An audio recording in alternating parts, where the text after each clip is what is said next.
ये सवाल जो है वो पूछ रही है कि मियां नवाज शरीफ साहब की नाअहली खत्म करने के लिए सुप्रीम कोर्ट में कोई दरखास्त दी जा रही है।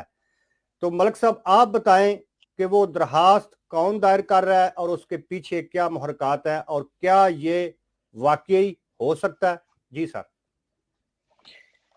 जी चड्ढा साहब, जैसा कि आपको मालूम है कि मियां नवाज शरीफ साहब को वजारत उज़्मा से पनामा के जो है मंजर आम के आने के बाद अकामा के जरिए जो है वो निकाला गया और नैब को इस्तेमाल किया गया। उसके बाद आपने देखा है उनको उनको वजारत उज़्मा से उतारा भी गया, फिर नाअहल भी किया गया, सजा भी दी गई बाद में।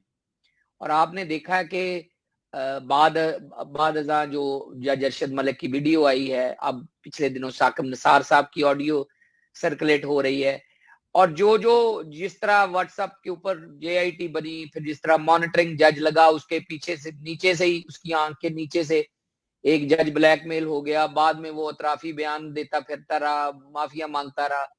तो ये सारी चीजें बताती हैं कि मियां साहब के साथ जो है साजिश हुई, ज्यादती हुई, और सब ने मिलके उसमें रोल अदा किया और उनको जबरदस्ती निकाला गया। एक चलते फिरते पाकिस्तान को उन्होंने एड़ियां रगड़ने के ऊपर मजबूर कर दिया। आप देखें ना कि डॉलर कहाँ 104 पे था, अब आज 176 पे है।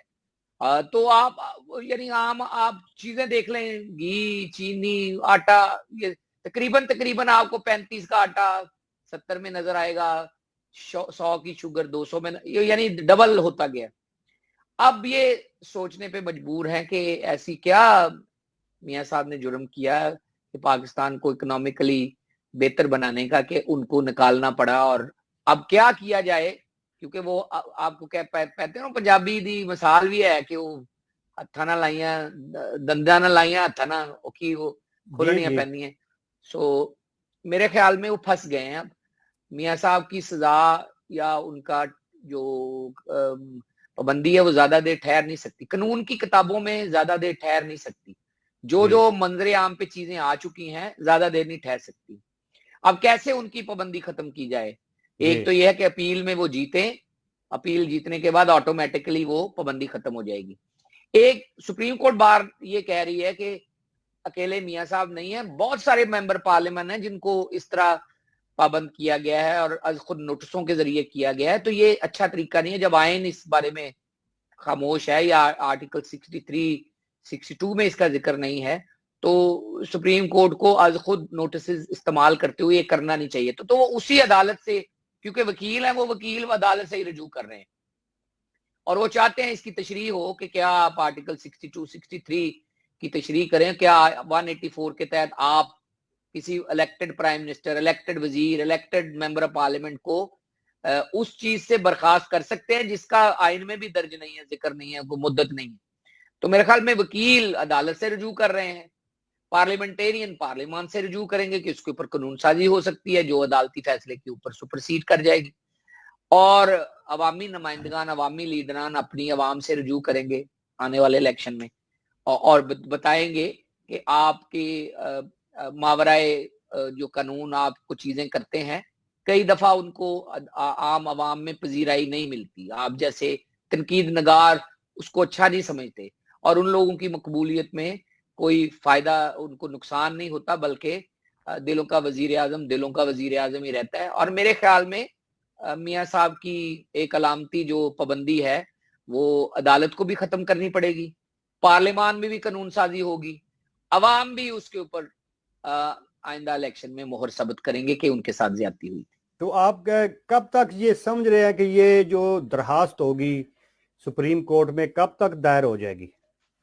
ये तो भाई सुप्रीम कोर्ट बार एसोसिएशन एक अदारा है जिसके इस वक्त इलेक्टेड प्रेसिडेंट जो है एहसन बून साहब हैं, मैंने उनको सुना भी है मीडिया के ऊपर बात करते हुए, और उन्होंने मिसालें दी हैं कि बहुत सारे लोग इस कानून की जद में है और शिक में है और उसका जो तशरीह लाजमी है और उससे वाइडर पब्लिक को फायदा होगा, तो ये वो दायर करेंगे। ये तो सुप्रीम कोर्ट के ऊपर है, वो कब सुनती है। मेरे ख्याल में दायर आजकल में हो जानी चाहिए या हो चुकी होगी। It is just a matter of getting a date. और पाकिस्तान में आपको पता है तारीख पे तारीख, गरीब आदमी को तो तारीख पे तारीख मिलती है, लेकिन बाकी लोगों को जो है वो कोशिश करना पड़ती है साबे असर लोगों के केस ओवरनाइट चलते हैं, लेकिन जिन लोगों के जेर अताब लोग हों उनकी पेशी या तरीक आने में देर लगती है। और आपने देखा ही है मरियम के केस में कि डेट आ भी जाए तो कभी सरकार गायब होती है, कभी सरकार का वकील गायब होता है, कभी गवाह गायब होता है और कभी उनको सबूत नहीं मिलते। तो ये लेट्स सी, देखते हैं कि क्या होता है। इससे पहले जब मुशर्रफ आया था तो उसने भी मियां नवाज शरीफ साहब को ताहयात नाअहल किया था, तो उसके बाद भी फिर सुप्रीम कोर्ट बैठी, फुल बेंच बना और उन्होंने उस फैसले को फारिग किया। तो क्या आप समझते हैं कि ये सिमिलर चीज है, उसी तरह ही वापस होगा जिस तरह मुशर्रफ दौर में होता? देखिए, अगर तो इलेक्शन जल्दी हो जाते हैं और आपकी हुकूमत बनती है मुस्लिम लीग नवाज की, तो ये चीजें जो महीनों में होनी है दिनों में हो जाएंगी। लेकिन अगर आप उससे पहले ये काम होता है सुप्रीम कोर्ट के जरिए या पार्लियामान के जरिए, तो ये पॉलिटिकल विल के ऊपर डिपेंड करता है। अभी इमरान सरकार जो है वो बोगज़े नवाज शरीफ में मुब्तला है, तो मेरा नहीं ख्याल कि वो कॉमन सेंस को प्रवेल करेगी इतनी जल्दी। लेकिन आने वाले वक्तों में आप देखेंगे कि जिन लोगों ने नवाज शरीफ साहब के साथ जुल्म किया या इंसाफ और कानून की धज्जियां उड़ाई, वो सब देखेंगे कि वो उसी तरह चीजें रिवर्स होती जाएंगी और अपनी असल शेप में, असल जगह पे आती जाएंगी। आप लोगों ने चोर चोर और करप्शन और एहतसाब का बहुत बड़ा इन्होंने नारा लगाया और बहुत डंड पप्पा वहां किया इस्लामाबाद में। लेकिन आपने देखा है कि आज अवाम जो बातें आप आम सड़क के ऊपर किसी किसान या किसी मजदूर या किसी काम करने वाले से पूछते हैं तो वो कहते हैं कि बेड़ा गर्क हो गया है, कि उनका घर चूल्हा नहीं चल रहा और गुर्बत, महंगाई, बेरोजगारी ने डेरे डाल लिए हैं। तो ये कोई खुशाइंद या अच्छी नवीद नहीं है। इमरान खान साहब का तजर्बा फेल हुआ, उनके पास ना विजन है, ना तजर्बा है, ना टीम है, ना 200 मिलियन डॉलर वो ला के स्विट्जरलैंड से मुंह पे मारेंगे और आईएमएफ को बता देंगे कि हमने कर्जा नहीं लेना।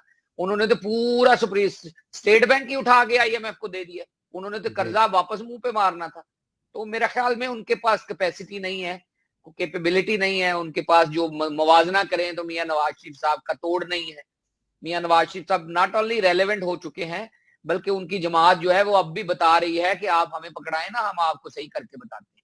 उनके पास डार साहब की जो कैपेबिलिटी थी, इकोनॉमिक ब्रिलियंस, वो नहीं है, गवर्नेंस नहीं है, फिस्कल डिसिप्लिन नहीं है, शहबाज शरीफ साहब की स्पीड नहीं है जिस स्पीड से शहबाज शरीफ साहब जाते थे। आपने देखा ना मरी में 23 लोग जो है वो शहीद हुए हैं, मैं उनको कहूंगा शहीद हुए हैं, जो गवर्नमेंट की जो है वो लापरवाही से, गफलत से जो अपनी जान से गए हैं। और क्या वो मीटिंगें करते रहे बुजदार साहब, 15 बंदे उन्होंने फारग किए हैं अपने से नीचे, एनडीएमए का उसमें एक आदमी भी नहीं है। और उन्होंने जो तहकीकाती रिपोर्ट वगैरह की है, तो बुजदार साहब को कौन पूछेगा? असल मसला तो वजीर आला के ऊपर आता है। 23 लोग मरे हैं तो वजीर आला का इस्तीफा कौन लेगा या उसको कौन उतारेगा? तो ये खुद ही जज ज्यूरी ट्रायल कर रहे हैं अपना, इसीलिए ये चाहते हैं कि इनके हाथ में खिद्दो दे दी जाए। जब भी कोई बात होती है तो कोई ऐसी चीज निकाल लेते हैं कि लोगों की नजर जो है वो फॉरेन फंडिंग केस पे ना पड़े, लोगों की नजर जो है मरी किसाने पे ना पड़े। तो वो फिर ये सदारती निजाम और ये और वो इस तरह की वो, या हम वादा करने जा रहे हैं नवाज शरीफ को लाने के लिए, वो भाई नवाज शरीफ खुद ही आ रहा है, फिक्र ना करें, आपको लाने की जरूरत नहीं है। चले आगे जाके इस पे बात करते हैं। इतनी जान नहीं है जी। तो